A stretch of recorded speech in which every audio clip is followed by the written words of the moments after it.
आज की कक्षा में सभी प्रशिक्षुओं का स्वागत है, अभिनंदन है। आज हम देखेंगे कि कहने का सीखने का हायरार्की क्या है, अर्थात कहने के अनुसार सीखने के कितने प्रकार है, बच्चा कैसे सीखना आरंभ करता है या व्यक्ति कैसे सीखना चाहता है। ठीक है, इनका कहना है बच्चा सरल से जटिल की ओर सीखता है। पहले वो सरल चीजों को सीखता है, फिर वो जटिल की ओर अग्रसर होता है। आइए तो हम नजर डालते हैं। जैसा आप देख रहे हैं, हमारा आज का टॉपिक है गहने के सीखने के प्रकार। ठीक है, गहने ने 8 प्रकार से बताया कि बच्चा सीखता है और सीखने का प्रयास करता है। ठीक है, चलिए पहला सीखना उनके संकेत अधिगम या क्या कह सकते हैं उसको, सिग्नल लर्निंग। ठीक है,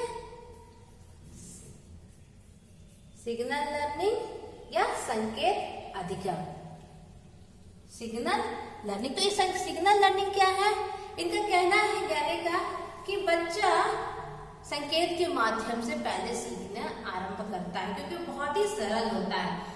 जस्ट एग्जाम्पल, जब बच्चा छोटा रहता है, जब वो बोलना नहीं जानता है तो क्या वो संकेत से ही सीखता है और संकेत से ही अपने विचारों को क्या करता है, अभिव्यक्त करता है। हम भी संकेत से सीखते हैं। जब हम ट्रैफिक लाइट पर जाते हैं तो हमको संकेत क्या, ग्रीन कलर दिखता है तो हम चलते हैं, रेड दिखता है तो हम ट्रैफिक लाइट पर रुक जाते हैं।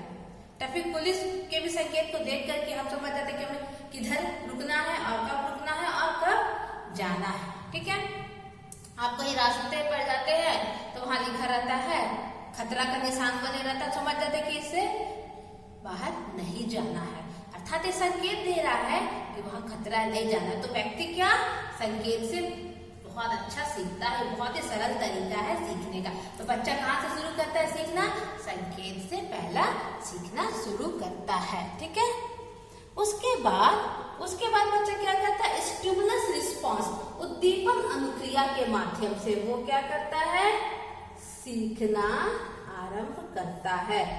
उद्दीपन अनुक्रिया, इसको इंग्लिश में क्या बोलेंगे, स्टिमुलस रिस्पॉन्स।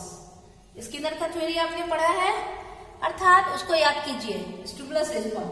यानी बच्चा को यदि सिखाना है, बच्चा सीखता कैसे, जब उसको ऐसा स्टिमुलस मिले जो उसे नित्य कार्य करने के लिए आगे बढ़ाए, अर्थात निरंतर उसको क्या पुरस्कार मिलते रहना चाहिए, शाबाशी मिलते रहना चाहिए, एप्रिसिएशन मिलते रहना चाहिए, तब बच्चा क्या करेगा, सीखना आरंभ करता है। अब याद कीजिए, जब आप छोटे थे तब कोई भी थोड़ा अच्छा काम करते थे, सही काम, तो माता पिता कितना आपको एप्रिसिएट करते थे और अच्छा सीखने का प्रयास करते थे। क्योंकि छोटे नहीं, हम भी अगर हमें भी एप्रिसिएशन मिलता है तो हम भी बहुत बेहतर सीखते हैं। ये सीखने का बहुत सरल तरीका है। ठीक है, चलिए आगे बढ़ते हैं जल्दी से, समय की कमी भी है। उसके बाद चेन लर्निंग के विषय में, अर्थात क्या करना, चेन लर्निंग यानी कड़ी, जो कुछ भी बच्चा सीखा है उसको क्या करता है, अब जोड़ जोड़ करके क्या करता है, सीखना प्रयास करता है। सीखने का यानी श्रृंखला अधिगम यानी सीखना, चेन लर्निंग। अर्थात कहने का तात्पर्य है कि बच्चा अभी तक जो भी संकेत से सीखा है, जो भी स्टिमुलस रिस्पॉन्स के माध्यम से सीखा है, अब सबको क्या करता है, वो जोड़ जोड़ के सीखने का प्रयास करता है। ठीक है, जैसे मान लीजिए कि आप साइकिल चलाना सीख रहे हैं, तो क्या करेंगे, आप पहले जो कुछ भी ज्ञान प्राप्त किए हैं साइकिल चलाने के संबंध में, उसको क्या करते हैं, जोड़ जोड़ करके सीखने का प्रयास करते हैं कि ऐसे पैडल को मारना है, ऐसे ब्रेक लगाना है, फिर पहले इस तरह से पैर को घुमाना है, अर्थात ये पहले सीखे हैं, फिर उसको क्या करते हैं, एक दूसरे से जोड़ जोड़ करके सीखना प्रयास करते हैं। जस्ट और एक छोटा सा उदाहरण देते हैं। एक छोटा बच्चा पहले क्या करता है, पहले छोटा लेटर सीखता है, आ क म प ट इस तरह से बोलता है, फिर वो क्या करता है, और उसको रिस्पॉन्स मिलता है, किसी दिन माँ बोलता है, किसी दिन पा बोलता है, तो उसको और एप्रिसिएशन मिलता है, तो फिर वो क्या करता है, सारे शब्दों को जोड़ जोड़ करके पापा, मामा, दादा, काका, इस तरह से बोल करके वो क्या सबको जोड़ जोड़ के जो भी पहले सीखा है एक नई चीज सीखता है। हम भी पहले के जितने ज्ञान है सबको जोड़ जोड़ करके सीखते हैं, तो ये क्या कहलाता है, चेन लर्निंग अर्थात श्रृंखला अधिगम, जो कि ज्ञानी ने तीसरे स्तर पर रखा है। चलिए आगे और देखते हैं कि और उन्होंने क्या बताया है।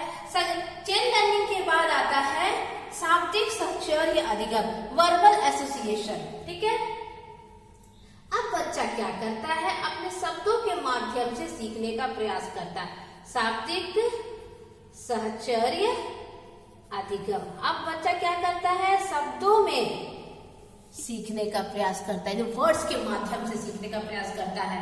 ठीक है, नर्सरी का बच्चा क्या आप बोल बोल के सीखने का प्रयास करता है, पोयम बोलता है, लेटर्स बोलता है, गिनती करता है, जैसे टेबल्स बोलता है, मतलब वो शब्दों के द्वारा बोल बोल के सीखने का प्रयास करता है। ठीक है, स्पष्ट हुआ। चलिए अब हम आगे बढ़ते हैं। इसके बाद फिर क्या होता है, डिस्क्रिमिनेशन लर्निंग अर्थात विभेद सीखना। अब बच्चा क्या करता है, विभिन्न वस्तुओं, व्यक्तियों, स्थानों, विचारों में क्या करता है, वो विभेद अधिगम, विभेद करना क्या करता है, वो सीखना आरंभ करता, मतलब वो अंतर करने लगता है। अर्थात एक जस्ट एग्जांपल देते छोटा सा ही, कि वो जैसे कि एक बच्चा है, उसको बोलेंगे कि पालतू जानवर को अलग करो और जंगली जानवर करो। ठीक है, तो वो सीख जाता है कि शेर जंगली जानवर है, कुत्ता पालतू जानवर है, गाय पालतू जानवर है।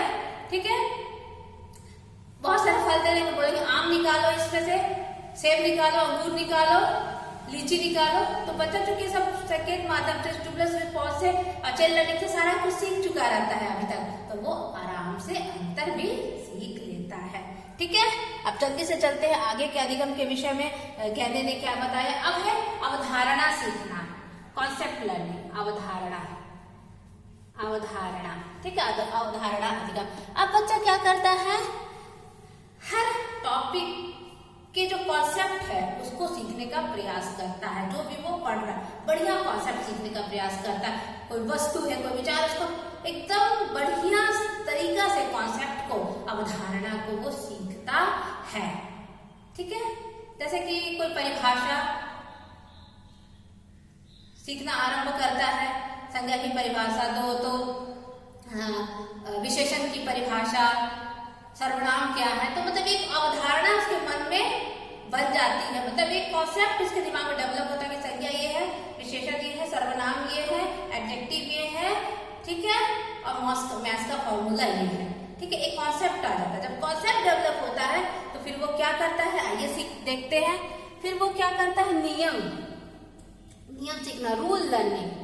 ठीक है, नियम अधिगम, रूल लर्निंग। जब कॉन्सेप्ट होता है तो सीख लेता है, तो उसके बाद फिर उसके रूल्स को सीखता है। क्या, ठीक है, किस तरह पहचानेंगे कि विशेषण के क्या नियम है, संधि के क्या नियम है, संधि विच्छेद के क्या नियम है। ठीक है, इस फॉर्मूला को कहाँ कहाँ प्रयोग किया जाएगा आदि, मतलब नियम सीख लेता है बच्चा। ये क्या है, अब जटिल सीखना आरंभ हो गया है, कॉन्सेप्ट सीखने से जटिल सीखना आरंभ हो गया है। ठीक है, अब अंत में ज्ञानी क्या बताते हैं कि बच्चा जब अवधारणा सीख लेता है, उसके बाद नियम सीख लेता है, तो अब क्या करता है, समस्या का समाधान भी आरंभ करना सीख लेता है। ठीक है, जैसे आप पढ़ा दिए अपना टॉपिक की संधि विच्छेद आप पढ़ा दिए, ठीक है, सारे नियम से बता दिए, सारा कुछ बता दिए। अब उनको जो होमवर्क दिए वो उनके लिए समस्या है, अब उसको सॉल्व करना वो सीख लेते, क्योंकि पहले उसको सारा ज्ञान हो चुका है, इसका अवधारणा क्या है, इसके नियम क्या है, तो वो सॉल्व भी करना सीख लेता है प्रश्न। जैसे मैथ्स का कुछ सब आप देते हैं होमवर्क रूप में, तो लेकिन उससे पहले आप सारा चीज बता देते हैं, इसका कॉन्सेप्ट क्या है, इसका नियम क्या है। ठीक है, फिर वो उसको सॉल्व करता है। अर्थात कहने का तात्पर्य है कि बच्चा क्या सरल से जटिल की ओर सीखता है। अर्थात बच्चा कैसे सीखता है, सिंपल टू कॉम्प्लेक्स, सरल से जटिल की ओर। ठीक है, व्यक्ति कैसे सीखता है, सरल से जटिल सीखता है। इस प्रकार स्पष्ट होता है, क्या स्पष्ट होता है कि ज्ञानी ने सीखने के 8 प्रकार बताए हैं, जो सरल से जटिल की ओर अग्रसर होता है और व्यक्ति या कोई बच्चा इसी तरह सीखना पसंद करता है। तो आज की कक्षा में इतना ही। मेरा साथ देने के लिए आप सबको बहुत बहुत धन्यवाद। फिर हम लोग कल मिलते हैं। ठीक है, चलिए।